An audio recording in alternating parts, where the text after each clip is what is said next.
Hello दोस्तों, आज हम वैद्युत द्विध्रुव की निरक्षीय स्थिति में किसी बिंदु पर वैद्युत क्षेत्र की तीव्रता के बारे में बात करेंगे। मैंने बताया था वैद्युत द्विध्रुव क्या होता है। कोई ए बी वैद्युत द्विध्रुव ले लिया हमने, वो प्लस माइनस के क्यू और प्लस क्यू, इनके बीच की दूरी क्या ले ली हमने, 2L ले ली।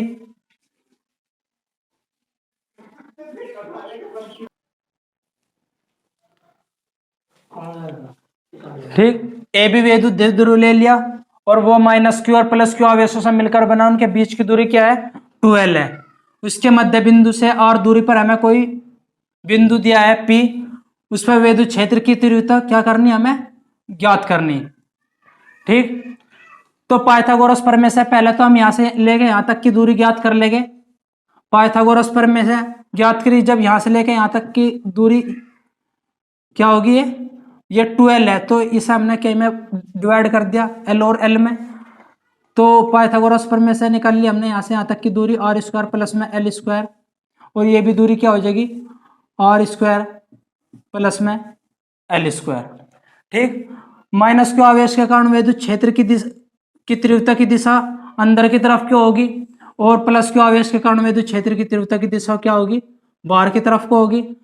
तो ये जो परिणामी तीव्रता है, इसे इसकी तीव्रता ज्ञात करनी है हमें। तो इसे हमने क्या करा, हमने घटकों में तोड़ लिया इस तरीके से। घटकों में तोड़ने पे ये प्लस क्यू आवेश, ये प्लस क्यू आवेश के कारण है और ये माइनस के क्यू आवेश के कारण है। तो इसे घटकों में विभाजित किया, तो इस तरीके से E प्लस में क्यू कोस थीटा हो जाएगा, और इधर को जाओगे तो ये दिशा क्या हो जाएगी, E प्लस में क्यू साइन थीटा हो जाएगी। और इसे E माइनस क्यू को भी हमने घटक में तोड़ा, तो जो इसका क्षैतिज घटक होगा E प्लस में E माइनस में क्यू का, वो भी इसी दिशा में होगा, उसे E माइनस के क्यू कोस थीटा, और ये इसका ऊर्ध्वाधर घटक जो होगा वो E माइनस के क्यू साइन थीटा होगा। ठीक, अब हमने प्लस क्यू आवेश के कारण वैद्युत क्षेत्र की तीव्रता ज्ञात करी। प्लस क्यू आवेश के कारण वैद्युत क्षेत्र की तीव्रता क्या हो जाएगी, 1/4πε0 इंटू में क्यू अपोन में, और जो दूरी है वो दूरी अंडर रूट में है, तो इसे स्क्वायर आर स्क्वायर होती है, वो स्क्वायर इसे कैंसिल कर देगा, तो ये क्या होगी, 1/4πε क्यू अपोन में आर स्क्वायर प्लस में L स्क्वायर। इसे हमने क्या मान लिया, समीकरण नंबर 1 मान लिया। ठीक, अब हम E प्लस में क्यू के बारे में बात कर लेते हैं। 1/4πε0 क्यू अपोन में, ये भी क्या हो जाएगी, ये आर स्क्वायर प्लस में L स्क्वायर, ये समीकरण नंबर 2 मान ली। तो बिंदु P पर वैद्युत क्षेत्र की परिणामी तीव्रता क्या होगी, E बराबर, क्योंकि ये तो आपस में कट जाएगी, क्योंकि E प्लस में क्यू साइन थीटा ये भी बराबर है, और ये आपस में क्या है, विपरीत दिशाओं में। जब विपरीत दिशा में होगी तो ये कैंसिल हो जाएगी और ये क्या हो जाएगी, जुड़ जाएगी। तो E माइनस में क्यू कोस थीटा प्लस में E प्लस में क्यू कोस थीटा क्या होगी, परिणामी तीव्रता होगी। इसमें हमने इनके मान रख दिया, E बराबर में 1/4πε0 क्यू अपोन में आर स्क्वायर प्लस में L square cos theta plus में, और E प्लस में क्यू का भी मान रख दिया हमने इसमें समीकरण नंबर 2 से, 1/4πε0 क्यू अपोन में आर स्क्वायर प्लस में L स्क्वायर कोस थीटा। ठीक, ये दोनों के दोनों बराबर है, तो हमने इन्हें क्या किया, जोड़ लिया। E बराबर 1/4πε0 क्यू अपोन में आर स्क्वायर प्लस में L स्क्वायर इंटू में 2 कोस थीटा। ठीक, अब हम कोस थीटा का मान यहां से निकाल लेगा। कोस थीटा का हमने 10th क्लास में भी पढ़ा है कि आधार बटे कर्ण होता है। आधार क्या है, कोस थीटा का मान क्या हो जाएगा, कोस थीटा का मान यहां से निकाल लिया हमने। कोस थीटा का मान होगा L अपोन में अंडर रूट में आर स्क्वायर प्लस में L स्क्वायर, आधार बटे कर्ण। ठीक, अब कोस थीटा के मान को हमने यहां पे रख दिया, यहां पे रखने पे कोस थीटा के मान को हमने यहां पे रखा तो क्या हुआ, ई बराबर 1/4πε0 क्यू अपॉन में आर स्क्वायर प्लस में एल स्क्वायर और 2l अपॉन में अंडर रूट में आर स्क्वायर प्लस में एल स्क्वायर। जब ये दोनों आपस में गुणा में है तो इन्हें q इंटू में 2l क्या होता है, p होता है, यानी वे द्विध्रुवा गुण E बराबर 1/4πε0 इंटू में q इंटू में 2l बराबर क्या होता है p, यानी वे द्विध्रुवा गुण। तो इसे हमने क्या लिख दिया, p लिख दिया अपॉन में q इंटू 2l को, और इसकी घात 1 मान के जब ये दोनों बराबर है जुड़ जगह तो क्या हो गया, आर स्क्वायर प्लस में एल का स्क्वायर 3/2। जब एल छोटी दूरी है, बहुत छोटी दूरी है, और इसका स्क्वायर करेगा तो वो और भी छोटी दूरी हो जाएगी, तो इसको क्या करेंगे हम, एक बहुत छोटा वो मान के छोड़ देंगे। ठीक, ई बराबर इसे नगण्य मान के क्या क्या छोड़ दिया, 1/4πε0 p अपॉन में आर स्क्वायर बचा बस, और 3/2, इस 2 से 2 कट गया। ठीक, तो E बराबर क्या आ गया, 1/4πε0 p अपॉन में r की घात 3। ये इसकी क्या निकल कर आ गई, विद्युत क्षेत्र की तीव्रता। निरक्षर स्थिति में क्या होगी विद्युत क्षेत्र की तीव्रता, E बराबर 1/4πε0 p अपॉन में r की घात 3। r क्या है, ये दूरी थी, और p क्या है, विद्युत द्विध्रुव आघूर्ण है। यहाँ के भी ले सकते हैं, वो परावैद्युतांक बताया था, पिछली वीडियो में देख सकते हो आप। अब हम एक नए डेरिवेशन के बारे में बात करेंगे।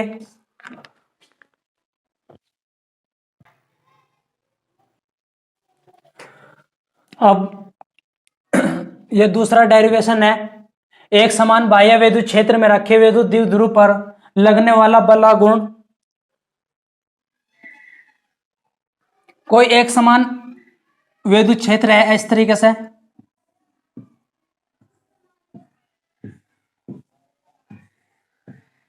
उसमें एक कोई विद्युत द्विध्रुव रखा,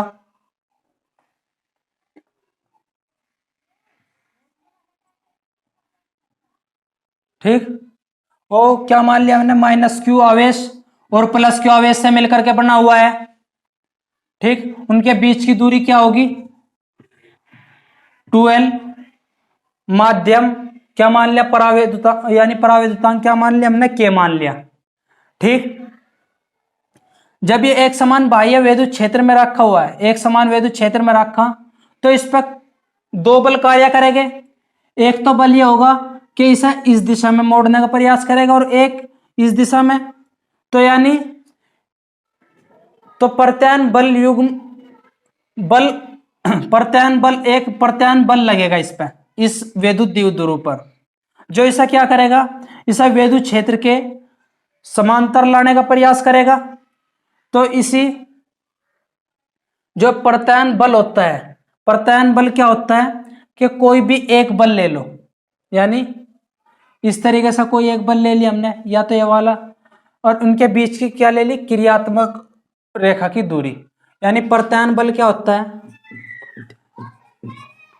प्रत्यायन बल कोई एक बल, यानी कोई एक बल और क्रिया रेखा के बीच की दूरी। क्रिया रेखा क्या आएगी,